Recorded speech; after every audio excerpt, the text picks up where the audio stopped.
Thanks for hanging on. I guess I'll tell a little bit about myself in the meantime. I started a company, Portuguese story, specialized in Portuguese wine import 11 years ago. I had very little background in wine, apart from amateur wine drinking. And I learned a lot about Portugal and from friends that I met in London, and they were talking about the food, the culture, the drinking, and the wine. It was fantastic. But also I found out that nobody really knows much about it. So I thought somebody needs to do something about that. And Portugal has an amazing history of wine. It's quite long, but at the same time it was kind of hidden from the world during the dictatorship years, because of course in those times we had internationalized, and it both hidden it from the world, but at the same time protected Portugal from all commercialization, and they managed to preserve a lot of their own old varieties instead of the planting the French varieties, and hence having a lot of old wines. And in Portugal, of course, it depends on the region, but in Portugal, a vineyard of 35-year-old is not an old vineyard. It's a normal vineyard, and old vineyards probably start around 50 years old. I had the privilege of working with a few winemakers who let me in and who very close to communicating about what we're doing. What wines are being made, how the vineyard works, and it's through one of those relationships that I managed. Well, we managed to come up with this project. So we started in 2007 in Lisbon region. The wine is called Gonital. That was one of the first organically certified vineyards, and he likes preserving tradition and supporting a lot of traditions. He likes to organize an Ampera dog, for example, in Gonital, and they started a dog where they are, which is next to a mountain of Sierra Beira, which is called Medieval Dog. It's quite small, but basically they're making the wine where the 80% of white wine is complemented with red wine, which is illegal according to the European Union, but they managed to legalize it there. Anyways, so we were talking, and he was like showing me around, and he said, "Oh, there's like a really old vineyards, and this is amazing. That's what I want to make a wine from." And he said, "Back in 2017, let's try it." Made that 100 bottles, 300 bottles. Sorry. 300 bottles, and the wine was amazing. So we then decided, okay, let's start a project and find those small vineyards. That vineyard was very small, and it's like a family vineyard. So hence it's a network. When we're talking about the network of micro vineyards, so very like a few people that talked here already. It's there's a lot of growers that are participating in it. But here it's mostly like literally the backyard of the family. So it's not a commercial grower. It's people who have a lot of people who have vineyards, and they were not commercialized. They were maybe selling something to a partner to it, but mainly making wine for themselves. And we come to them and we offer them good money and help maintain the vineyard so that they keep the vineyard, and we get to make the wine and show to the world what the wine can taste like. So at the moment we have two areas. The original was around the right, which is north of Lisbon, about 1.5 hours right, and the second one is India, which is on the border of Spain, northeast, two very different regions. Orai is at the bottom. It's kind of close to the Atlantic, with Atlantic influence, quite low, maybe maximum 200 meters high. There's like a hilly area with wooden hatches, And this is an ancient tea bed, so very calcareous, lots of bottles around. It has the influence from the wine, the broader palate with a lot of aromatics and good fruit. The Piniel is on a plateau, very high up. This is like metamorphic rock, mostly granite with some areas of schist, so it's mixed up. And it's much colder there, much cooler. The difference in harvest is about 1 month. So the harvest in Marai was in September, beginning of September, and in Piniel, the harvest is happening right now.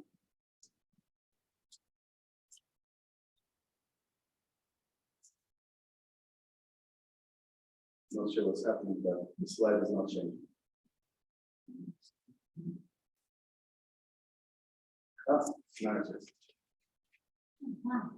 So just to show you the vignette, this is Orion.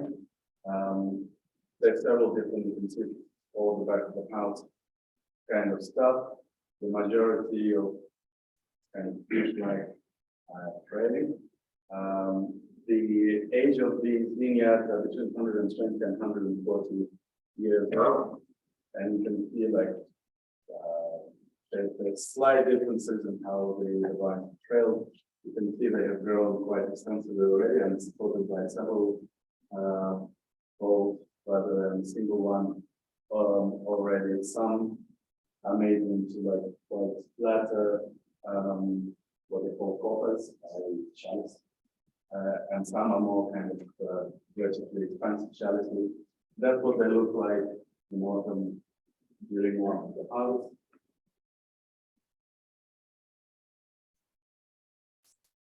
This is one of the people who looks up to the vineyards, and that's very often the case. The vineyards are still there because we can give value to the person who is looking after them. This lady is 90 years old, and she started looking after the vineyard when it was already old. It wasn't a young vineyard. And she's still looking after that. And there's a lot of people like this. Obviously, the villages are kind of abandoned and young people move away. And our project is trying to create economic viability for them as well as viability for the vines themselves. And we're attracting people to come here. You can see people, I have taken some people to do trips during the harvest. We're building kind of a digital platform to try to bring people and to look for different parts of the vineyard. You can see there are lots of different features that you can find in the vineyard. Sometimes vineyards are very kind of, the vines are just coming around, but there's a whole village that looks after them, and with this project, you bring again the village together, and they start. It's kind of you create redundancy when one person is no longer looking after the vineyard. Now the whole village is interested in looking after all these different plots.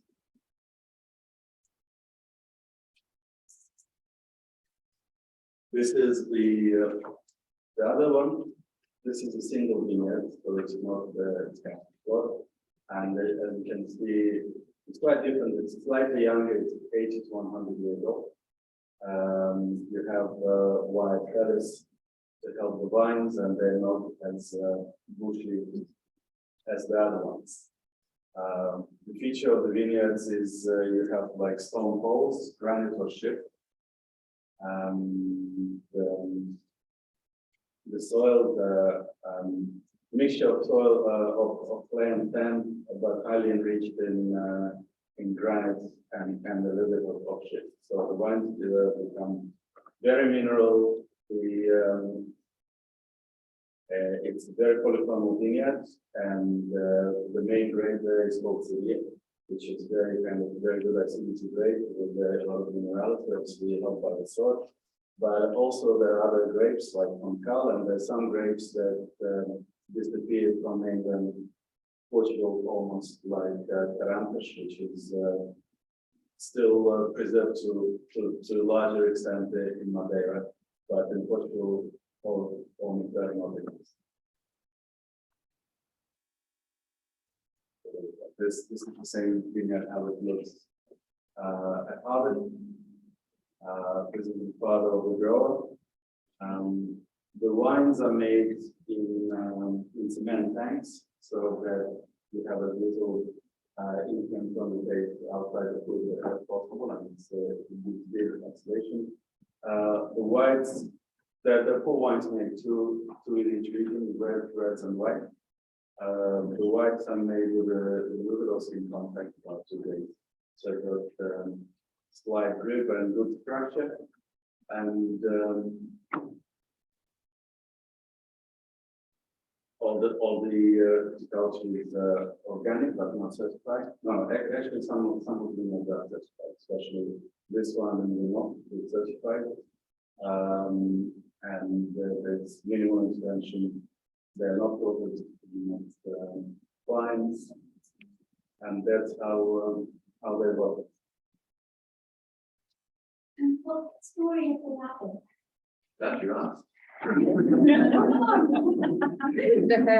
can believe I'm the best one to ask.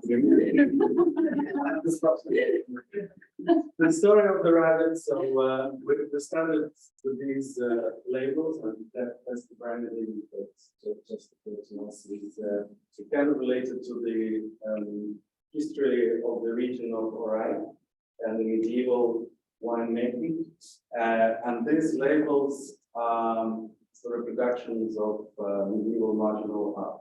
I don't know if you know this, but when monks used to copy books by hand instead of printing press, they would doodle on the margin some drawings that was not related to the content of the book. And very often those would feature rabbits that were too nasty things to human. And we thought that would be quite appropriate to be. Unlike the fight of nature or natural things against human greed, let's say. And so we extended, and now we will have all these wines seen as with the same kind of theme.